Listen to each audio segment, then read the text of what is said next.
ನಮಸ್ತೆ. ಎಲ್ರಿಗೂ 76ನೇ ಗಣರಾಜ್ಯೋತ್ಸವದ ಶುಭಾಶಯಗಳು. ರಿಪಬ್ಲಿಕ್ ಡೇ ಅಂತಂದ್ರೆ ನಮ್ಗೆ ಮೊದಲಿಗೆ ನೆನಪಾಗ್ತಕ್ಕಂಥ ವ್ಯಕ್ತಿ that is doctor Baba Saheb Ambedkar, right?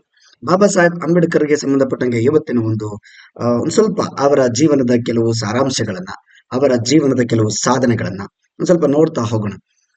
Doctor Baba Saheb Ambedkar ಮೂಲತಃ ಕಡು ಬಡತನ, ದಲಿತ ಕುಟುಂಬಕ್ಕೆ ಸೇರಿದಂತ ವ್ಯಕ್ತಿ. ಅಸ್ಪೃಶ್ಯ ಅಂತ ಕೂಡ ಕರೆದ್ರು, ರೈಟ್?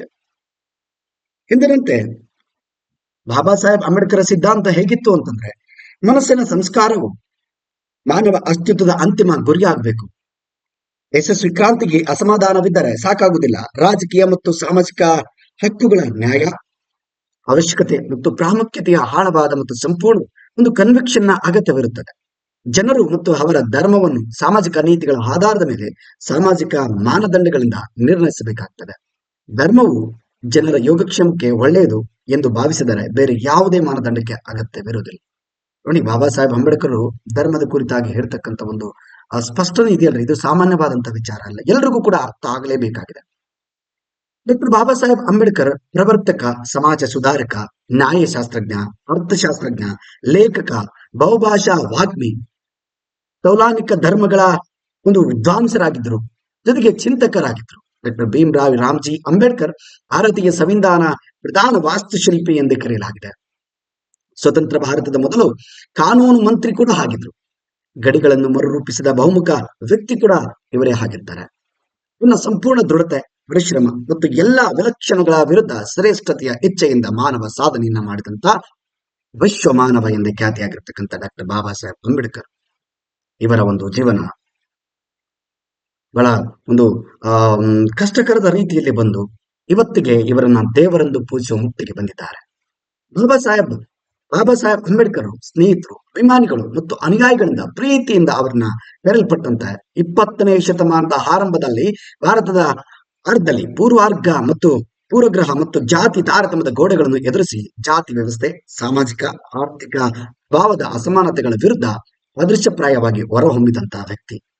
ಭಾರತೀಯರ ಅವರ ಜೀವನವು ಪ್ರಯತ್ನದ ಸಂದರ್ಭಗಳ ಹೊರತಾಗಿಯೂ ಸಾಧನೆಗಳ ಸ್ಫೂರ್ತಿದಾಯಕ ಕಥೆಯಾಗಿದೆ. ಸಾಮಾಜಿಕ ನ್ಯಾಯ, ರಾಷ್ಟ್ರೀಯ ಪುನರ್ಜೀವನ, ದೊಡ್ಡ ಕಾರಣಕ್ಕಾಗಿ ವೈಯಕ್ತಿಕ ಕಲಾಗಳ ಮೀರಿ ಚಲಿಸುವ ಅದಮ್ಯ ಇಚ್ಛೆ ಆಗಿದೆ. ಇವರ ಒಂದು ಜೀವನದ ಗಾಥೆ ಸಾಮಾನ್ಯವಲ್ಲ.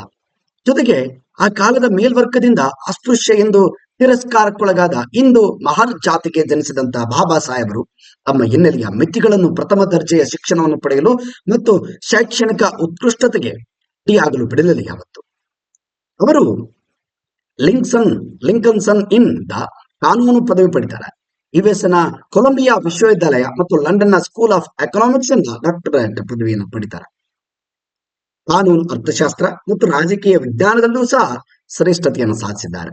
ಅವರ ಸಂಶೋಧನೆಗಾಗಿ ಅಸಾಮಾನ್ಯ ವಿದ್ವಾಂಸರಾಗಿ ಶ್ರೇಷ್ಠ ಸ್ಥಾನವನ್ನು ಪಡೆದಂತ ವ್ಯಕ್ತಿ. ಅವರ ಆರಂಭಿಕ ವೃತ್ತಿ ಜೀವನದಲ್ಲಿ ಅವರು ಅನೇಕ ಬಹಳಷ್ಟು ಒಂದು ಅವಾರ್ಡ್ಗಳನ್ನ, ಅವರ ಒಂದು ಸನ್ಮಾನಗಳಿಗೆ ಪಾತ್ರರಾಗಿದ್ದಾರೆ. ಅರ್ಥಶಾಸ್ತ್ರಜ್ಞ, ಪ್ರಾಧ್ಯಾಪಕ ಮತ್ತು ವಕೀಲ. ಮುಂದಿನ ಹಂತದಲ್ಲಿ ಅವರು ಸಾಮಾಜಿಕ ನ್ಯಾಯ ಮತ್ತು ಸಮಾನತೆಯ ಆದರ್ಶಗಳಿಂದ ಆಧಾರವಾಗಿರುವ ಆಧುನಿಕತೆಯ ಪ್ಯಾನ್ ಇಂಡಿಯಾ ದೃಷ್ಟಿಯೊಂದಿಗೆ ರಾಷ್ಟ್ರೀಯ ನಾಯಕರಾಗಿ ಹೊರಹೊಮ್ಮಿದಂತಹ ವ್ಯಕ್ತಿ ಅಂತಂದ್ರೆ ದಟ್ ಇಸ್ ಬಾಬಾ ಸಾಹೇಬ್ ಅಂಬೇಡ್ಕರ್. ಭಾರತದ ಸ್ವಾತಂತ್ರ್ಯ ಆಂದೋಲನವು ಎಳೆತವನ್ನು ಪಡೆಯುತ್ತಿದ್ದಂತೆ ಅವರು ತಮ್ಮ ಅಸಾಧಾರಣ ಭೌತಿಕ ಶಕ್ತಿಯನ್ನು ಅಂತರ್ಗತ ಭಾರತದ ಗೀತೆಯನ್ನು ಬರೆಯಲು ಬಳಸಿಕೊಳ್ತಾರೆ. ಮತ್ತು ದಲಿತರು, ಅಂಚಿನಲ್ಲಿರುವ ಗುಂಪುಗಳಿಗೆ ರಾಜಕೀಯ ಹಕ್ಕುಗಳನ್ನು, ಸಾಮಾಜಿಕ ಸ್ವಾತಂತ್ರ್ಯಕ್ಕಾಗಿ ದಣಿವರಿ ಇಲ್ಲದೆ ಶ್ರಮಿಸ್ತಕ್ಕಂಥ ವ್ಯಕ್ತಿ.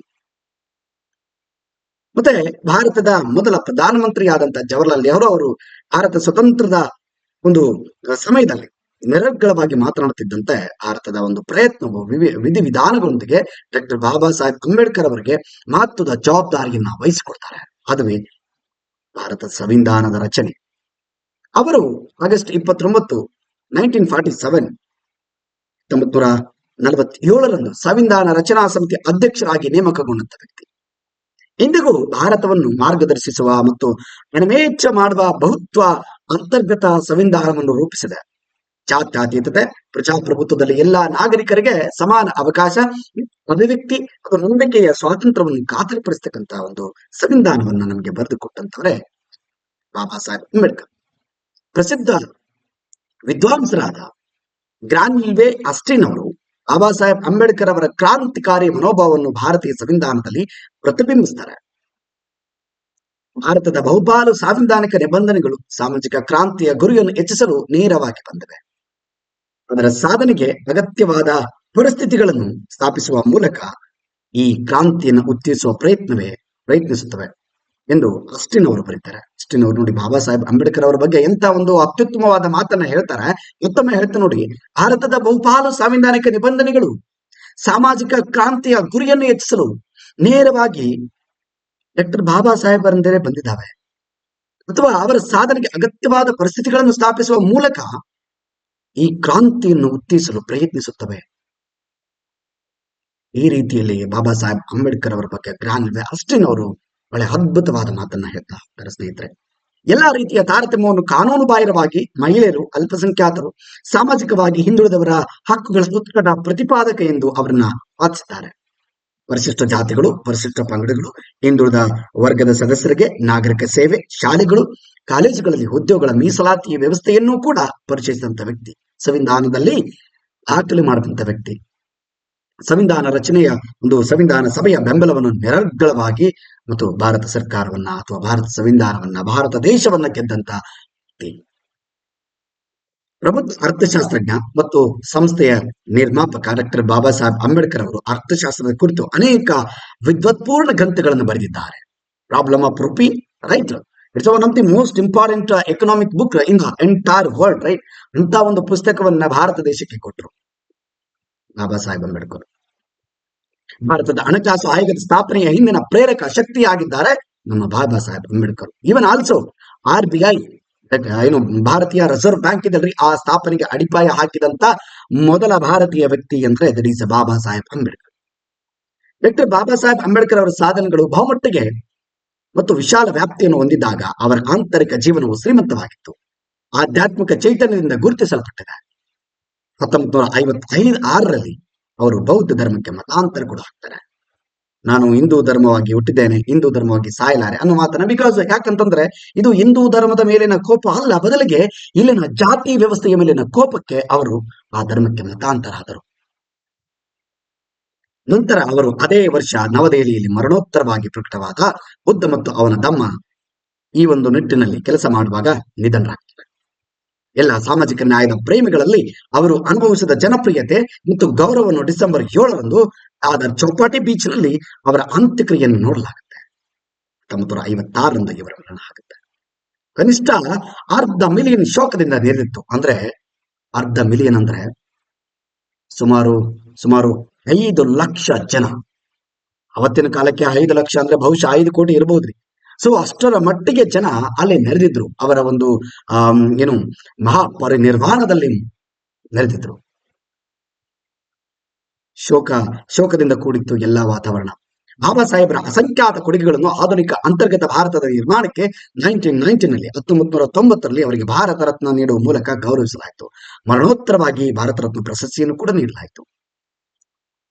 ಅಂಬೇಡ್ಕರ್ ಅವರ ಸಾಮಾಜಿಕ ಅಸಮಾನತೆಯ ಆದರ್ಶಗಳು ಭಾರತೀಯ ರಾಜಕೀಯದ ಬಾಯಾರಿಕೆಗಳನ್ನು ಮರುವಿನ್ಯಾಸಗೊಳಿಸುತ್ತವೆ.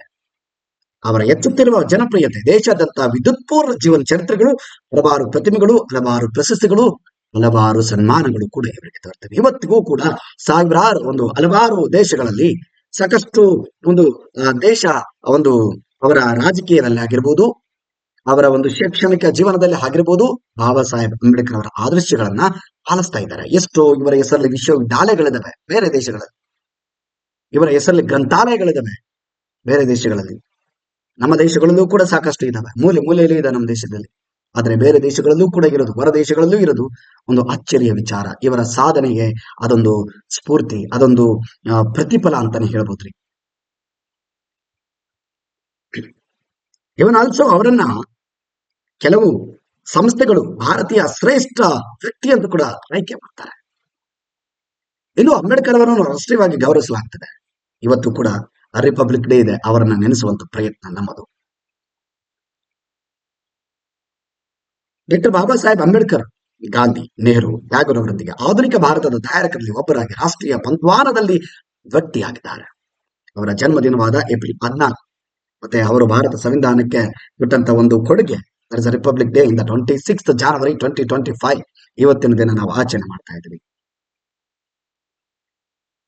ನೀವು ನೋಡಿರ್ಬೋದು, ವಿಶ್ವಸಂಸ್ಥೆಯ ಜನರಲ್ ಅಸೆಂಬ್ಲಿಯಲ್ಲಿ ಏನು ಸಸ್ಟೈನಬಲ್ ಡೆವಲಪ್ಮೆಂಟ್ ಗೋಲ್ ಅಂತ ನಾವು ಹಾಕೊಂಡಿದ್ದೀವ್ರಿ.